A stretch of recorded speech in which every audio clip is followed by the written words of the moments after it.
কর্মবিরতিতে অনড় আন্দোলনকারী পড়ুয়ারা ডাক্তারি পড়ুয়ার মৃত্যুতে বিচার বিভাগীয় তদন্ত দাবি এবং সুনিশ্চিত করতে হবে হাসপাতালের নিরাপত্তা, এরকম একাধিক দাবিতে এখনো পর্যন্ত তারা অনড় রয়েছেন। অর্থাৎ ডাক্তারি পড়ুয়ার মৃত্যুতে বিচার বিভাগীয় তদন্তের দাবি, কর্মবিরতিতে অনড় আন্দোলনকারীরা। সরাসরি চলে যাব, আমার সঙ্গে আমার প্রতিনিধি ইরন রয়েছে, ইরনের সঙ্গে কথা বলবো। ইরন, ঘটনা ঘটেছে 9 তারিখ, আজ 12 তারিখ, এখনো পর্যন্ত তারা অনড় রয়েছেন তাদের দাবিতে। ঠিক কি কি দাবি আন্দোলনকারীদের?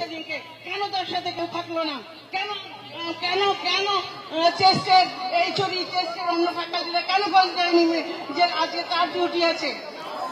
ইরনের সঙ্গে কথা বলবো, তার আগে আপনাদের জানিয়ে রাখি যে এখনো পর্যন্ত আন্দোলনে অনড় রয়েছেন, কর্মবিরতিতে অনড় আন্দোলনকারীরা।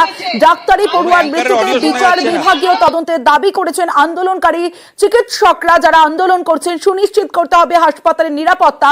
কারণ আরজিকর হাসপাতালে সেমিনার হলে যে ঘটনা ঘটেছে, যে ডাক্তার চিকিৎসক পড়ুয়া এবং সেই তরুণীকে খুন ধর্ষণ, সেই ঘটনায় যে কর্মবিরতি, লাগাতার কর্মবিরতিতে অনড় আন্দোলনকারীরা।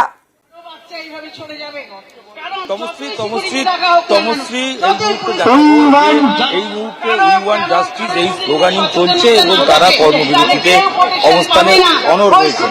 যারা রয়েছেন বিভিন্ন মানুষ, বিভিন্ন ডাক্তারের বাইরে বিভিন্ন পেশার মানুষ এসছেন, আমজনতা এসছেন, তারাও তাদের এই প্রতিবাদে সামিল হয়েছেন। যে ডাক্তাররা রয়েছে, আমি একটু জানার চেষ্টা করব। আমার একটাই সহজের প্রশ্ন, সেটা হচ্ছে যে কর্মবিরতিতে তোমরা এখনো অনড় থাকছো তো? কর্মবিরতিতে আমরা এখনো অনড় আছি। কতদিন থাকবে? ইতিমধ্যেই আশ্বাস তো দেওয়া হয়েছে তদন্ত হবে, তা সত্ত্বেও কর্মবিরতিটা কেন এবং কতদিন? না দেখুন, আশ্বাস তো অনেক রকমই আছে, কিন্তু আমাদের দাবি যে উচ্চ মানে জুডিশিয়াল ইনকোয়ারি, উচ্চ বিভাগীয় তদন্ত, এই দাবি, এই তদন্ত হতে হবে এবং দোষীদের উপযুক্ত শাস্তি হতে হবে। এই দাবিটা পুরো হচ্ছে আমাদের কর্মবিরতি চলবে। 4 দফা দাবি ছিল, তার মধ্যে ক্ষতিপূরণ একটা বলা হয়েছিল, মৃতার পরিবারকে ক্ষতিপূরণ, পাশাপাশি বিভাগীয় তদন্ত, সঙ্গে প্রিন্সিপাল, অধ্যক্ষ এবং বিভাগীয় প্রধানকে পদত্যাগ। তো ইতিমধ্যেই কয়েকটা অলরেডি হয়েছে। যদিও অধ্যক্ষ পদত্যাগ করেছেন, আবার বাক্সার কাছে তিনি পুনর্বহালও হয়েছেন। কি বলছেন? দেখুন, এই যে আমরা অতীতে আমরা দেখেছি এই প্রিন্সিপালকে অনেকবার সরিয়ে দেওয়া হয়েছে, তারপরেই কিছুক্ষণ পরেই তারা আবার ফিরে এসেছে।